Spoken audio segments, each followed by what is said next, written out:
بچوں کے معصوم لہجے میں چھپی ہوئی بے بسی نے سلمہ کا کلیجہ چیر کر رکھ دیا۔ اس نے فوراً دونوں بچوں کو اپنے سینے سے لگا لیا، جیسے انہیں دنیا کے ہر دکھ سے بچانا چاہتی ہو۔ اس کی آنکھوں سے آنسو مسلسل بہہ رہے تھے اور وہ بچوں کے بالوں کو سہلاتے ہوئے کہنے لگی، بچوں، اپنی ماں کو معاف کر دو۔ تمہاری ماں بہت مجبور ہے۔ تمہارے باپ کے جانے کے بعد میں تمہارا خیال بھی ٹھیک سے نہیں رکھ سکتی۔ میں بہت کوشش کرتی ہوں کہ تمہیں کسی چیز کی کمی محسوس نہ ہونے دوں، لیکن میرے بس میں کچھ نہیں۔ اگر میں باہر جا کر کام کروں گی تو لوگ تمہارے ماموں پر طرح طرح کی باتیں کریں گے۔ کہیں ایسا نہ ہو کہ ہمارے سر سے یہ چھت بھی چھن جائے، اور اگر اسی گھر میں پڑی رہوں تو ہم دوسروں کے ٹکڑوں پر پلنے پر مجبور ہیں۔ یہی ہماری مجبوری ہے۔ سلمہ ایک بار پھر بلک بلک کر رونے لگی۔ اس کی آواز میں ایسا درد تھا جو کسی کے بھی دل کو چیر دے۔ بچوں نے بے بسی سے ایک دوسرے کی طرف دیکھا اور پھر اپنی ماں کے گرد بازو پھیلا کر اسے تھام لیا۔ وہ خود بھی رو رہے تھے، لیکن اپنی ماں کو دلاسا دینے کی کوشش کر رہے تھے۔ ان کے ننھے ہاتھ ماں کے آنسو پونچھنے کی ناکام کوشش کر رہے تھے۔ کمرے میں تینوں کی سسکیوں کی آواز گونج رہی تھی۔ باہر عید کی خوشیاں تھیں اور اندر غربت اور بے بسی کا ماتم۔ سلمہ کے دل میں ایک ہی خیال بار بار آ رہا تھا کہ کاش اس کا شوہر زندہ ہوتا تو آج اس کے بچے اس طرح محروم نہ ہوتے۔ وہ اپنے بچوں کے چہروں کو دیکھتی اور مزید ٹوٹ جاتی۔ بچوں نے بھی دل ہی دل میں فیصلہ کر لیا تھا کہ وہ کبھی اپنی ماں سے کوئی خواہش ظاہر نہیں کریں گے۔ ان کی معصوم خواہشیں وقت سے پہلے ہی دم توڑ چکی تھیں۔ اس نے اپنے آنسو پونچھے اور دل کو مضبوط کرنے کی کوشش کی۔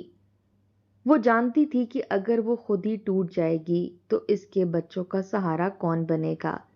اس نے آہستہ سے دونوں بچوں کو چارپائی پر لٹایا اور ان کے سروں پر ہاتھ پھیرتے ہوئے انہیں سونے کو کہا۔ بچے تھکے ہوئے تھے اور روتے روتے کب آنکھ لگ گئی انہیں خود بھی نہ معلوم ہوا۔ سلمہ کچھ دیر انہیں دیکھتی رہی۔ ان کے معصوم چہروں پر پھیلی بے بسی نے اس کے دل میں ایک نئی چبھن پیدا کر دی۔ وہ آہستہ سے اٹھی اور الماری کی طرف بڑھی۔ الماری کھولی تو اس میں چند پرانے کپڑے تہہ کیے ہوئے رکھے تھے۔ اس نے ایک ایک کر کے سب کپڑے نکالے اور غور سے دیکھنے لگی کہ کون سا جوڑا سب سے پہلے بہتر ہے جو پہنایا جائے، جو کل عید کے دن بچوں کو پہنا سکے۔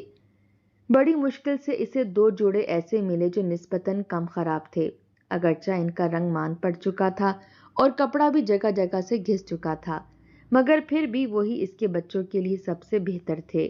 اس نے ان کپڑوں کو جھاڑا اور اپنے آنچل سے صاف کیا، جیسے ان میں بھی کوئی نئی چمک پیدا کرنا چاہتی ہو۔ پھر اس نے استری اٹھائی اور لاؤنج کی طرف چل دی۔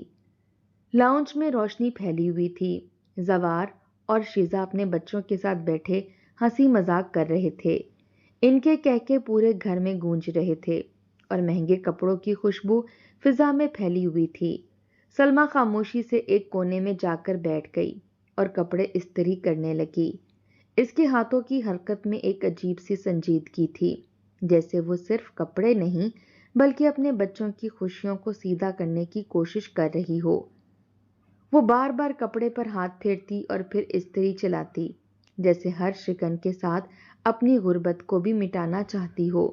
اسی دوران شیزا کا بیٹا حمزہ باہر آیا۔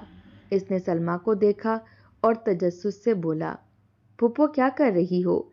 سلمہ نے ایک لمحے کے لیے رک کر اس کی طرف دیکھا اور ہلکی سی مسکراہٹ لانے کی کوشش کرتے ہوئے بولی، بیٹا میں اپنے بچوں کے کپڑے استری کر رہی ہوں۔ کل عید ہے نا، اس لیے چاہتی ہوں کہ وہ صاف ستھرے کپڑے پہنے۔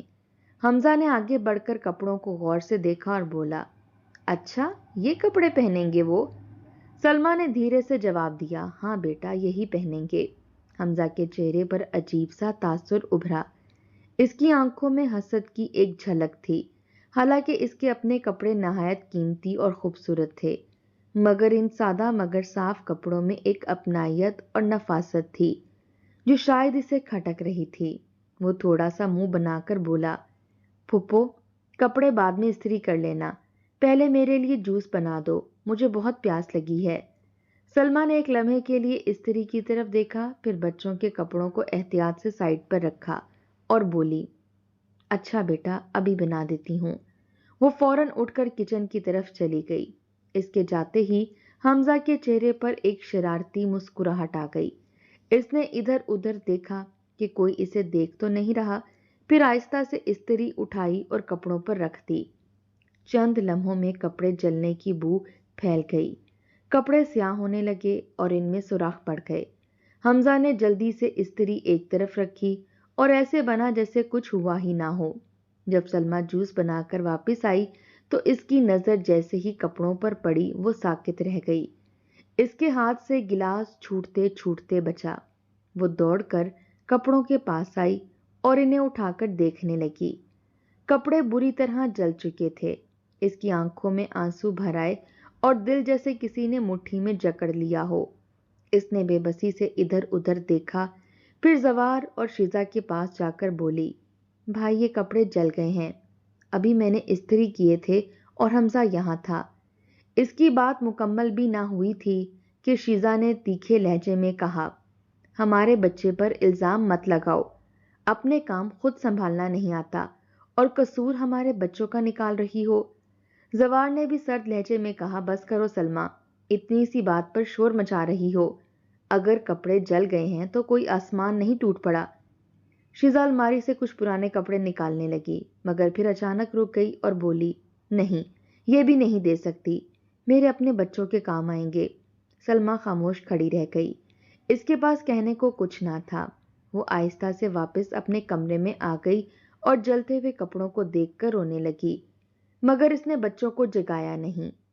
اگلی صبح عید کا دن تھا، پورا محلہ خوشیوں میں ڈوبا ہوا تھا۔ بچے نئے کپڑے پہن کر خوشی سے جھوم رہے تھے، ہر طرف کہکے اور مسکراہٹیں تھیں۔ سلما نے اپنے بچوں کو وہی جلے ہوئے اور بد رنگ کپڑے پہنائے جو ابا مشکل پہننے کے قابل رہ گئے تھے۔ بچوں نے کچھ نہ کہا، مگر ان کی آنکھوں میں اداسی صاف جھلک رہی تھی۔ وہ ماں کا دل مزید نہیں دکھانا چاہتے تھے۔ جب وہ مسجد کی طرف گئے تو راستے میں دوسرے بچوں نے انہیں دیکھا اور ہنسنے لگے۔ کسی نے کہا، دیکھو ان کے کپڑے کیسے ہیں، اور کسی نے مذاق اڑایا کہ یہ عید منانے آئے ہیں۔ بچوں کی آنکھوں میں آنسو آ گئے، مگر انہوں نے سر جھکا لیا۔ مسجد میں بھی وہ ایک کونے میں کھڑے رہے۔ نماز کے دوران بھی ان کے دل بوجھل تھے۔ نماز ختم ہوئی تو سب بچے ایک دوسرے سے گلے مل رہے تھے، مگر یہ دونوں خاموش کھڑے رہے۔ آخر کار ان کے ضبط کا بندھن ٹوٹ گیا اور وہ رونے لگے۔ سلما نے جب یہ منظر دیکھا تو اس کا دل ٹکڑے ٹکڑے ہو گیا۔ وہ اپنے بچوں کو سینے سے لگا کر خود بھی رو پڑی، مگر اس کے پاس اس دکھ کا کوئی مداوا نہ تھا۔ اس دن عید کی خوشیاں ان کے لیے صرف ایک دردناک یاد بن کر رہ گئیں۔ عید کا دن جیسے تیسے گزر رہا تھا، مگر سلما کے گھر میں خوشی کا نام و نشان نہ تھا۔ بچے نماز سے واپس آ کر ایک کونے میں چپ چاپ بیٹھ گئے تھے۔ ان کی آنکھیں سرخ تھیں اور چہروں پر اداسی صاف لکھی ہوئی تھی۔ باہر گلی میں بچے کہکے لگا رہے تھے۔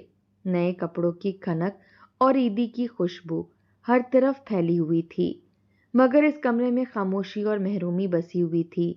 سلما اپنے بچوں کو دیکھتی تو اس کا دل کٹ کر رہ جاتا۔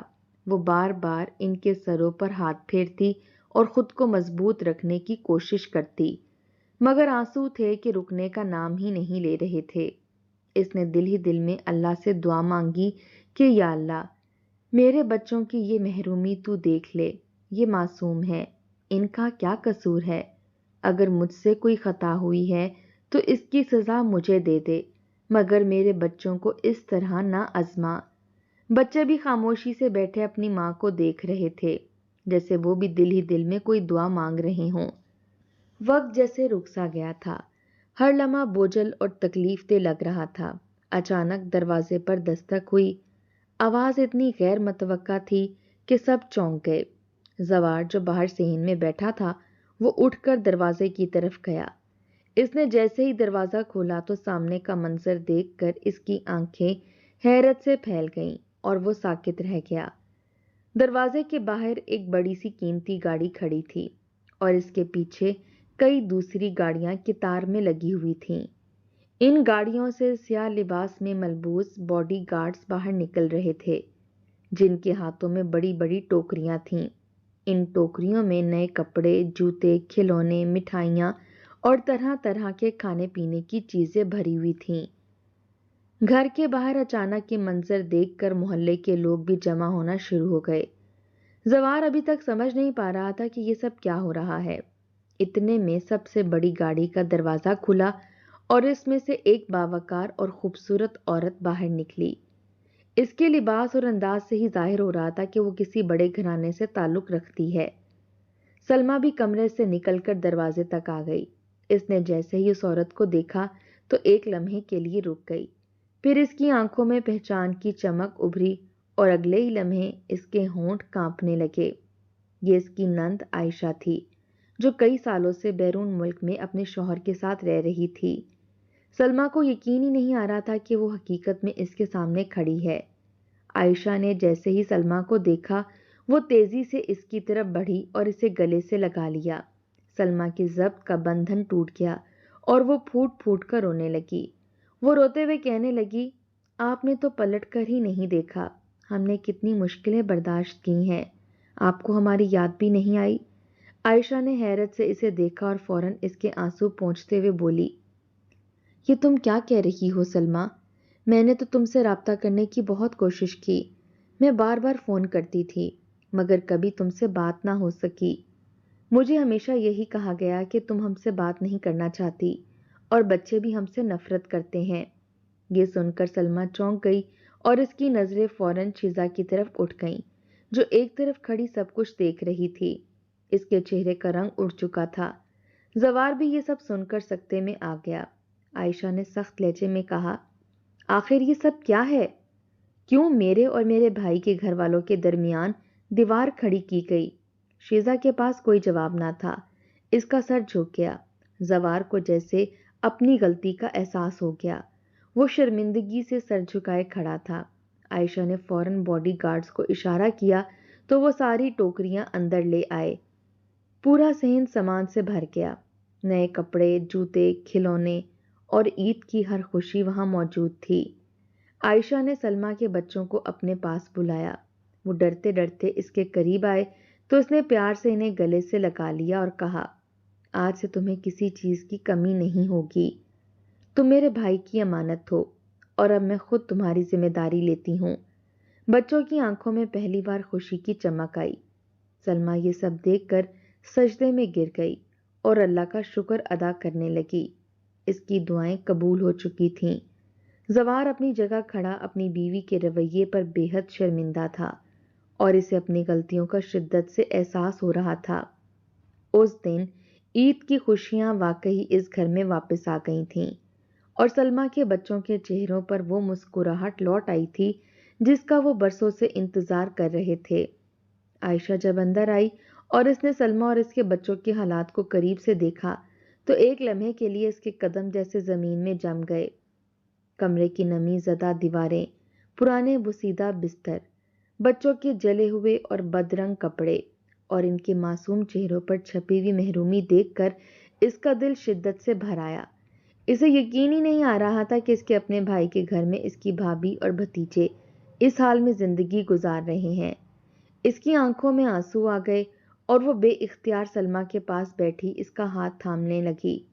سلمیٰ کی حالت دیکھ کر وہ بے حد دکھی ہو گئی۔ اس نے نرمی سے کہا کہ تم نے یہ سب اکیلے کیسے برداشت کیا؟ مجھے کیوں نہیں بتایا؟ سلمیٰ روتے ہوئے بس یہی کہہ سکی کہ اسے کبھی موقع ہی نہیں دیا گیا۔ عائشہ نے اسی لمحے فیصلہ کر لیا کہ اب وہ سلمیٰ اور اس کے بچوں کو اس حالت میں نہیں رہنے دے گی۔ اس نے فوراً انہیں اپنے ساتھ لے جانے کا ارادہ ظاہر کیا۔ شروع میں سلمیٰ ہچکچائی، مگر عائشہ نے اسے یقین دلایا کہ اب وہ اس کے لیے ماں جیسی بن کر کھڑی رہے گی۔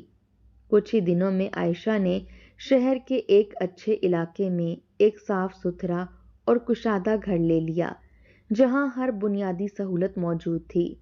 بچوں کے لیے الگ کمرے، اچھی روشنی، صاف ماحول اور ایک محفوظ زندگی۔ بچوں کو ایک اچھے اسکول میں داخل کروا دیا گیا، جہاں وہ پہلی بار سکون اور اعتماد کے ساتھ پڑھنے لگے۔ ان کے چہروں پر وہ خوشی واپس آ گئی جو برسوں پہلے کہیں کھو گئی تھی۔ عائشہ نے صرف یہی نہیں کیا بلکہ اس نے کئی دکانیں خرید کر بچوں کے نام کر دیں تاکہ ہر مہینے ان کے لیے مستقل آمدنی آتی رہے اور وہ کبھی کسی کے محتاج نہ ہوں۔ ان دکانوں کے اوپر بنے ہوئے پورشن میں ہی سلمیٰ اور اس کے بچے رہنے لگے، جہاں ان کی زندگی باعزت طریقے سے گزرنے لگی۔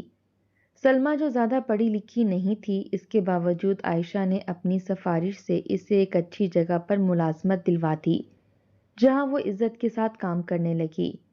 شروع میں سے ڈر تھا کہ وہ یہ سب کچھ کیسے سنبھالے گی، مگر آہستہ آہستہ اس نے خود کو سنبھال لیا اور اپنے بچوں کے لیے مضبوط بن گئی۔ اب نہ وہ کسی کی محتاج تھی اور نہ اس کے بچوں کی آنکھوں میں وہ پرانی اداسی باقی تھی۔ ان کی زندگی میں سکون آ چکا تھا۔ عائشہ اکثر ان کے پاس آتی اور ان کی ہر ضرورت کا خیال رکھتی۔ سلمیٰ ہر بار اسے دیکھ کر دل ہی دل میں اللہ کا شکر ادا کرتی کہ اس نے اس کی فریاد سن لی۔ وقت کے ساتھ ساتھ ان کے زخم بھرنے لگے اور زندگی آسان ہوتی گئی۔ وہ دن دور ہو چکے تھے جب ایک جوڑی جوتوں کے لیے آنسو بہانے پڑتے تھے۔ اب ان کے پاس سب کچھ تھا، مگر سب سے بڑھ کر عزت اور سکون تھا۔ واقعی اللہ نے ان پر رحم کر دیا تھا اور ان کی آزمائش کے بعد انہیں ایک نئی اور بہتر زندگی عطا کر دی تھی۔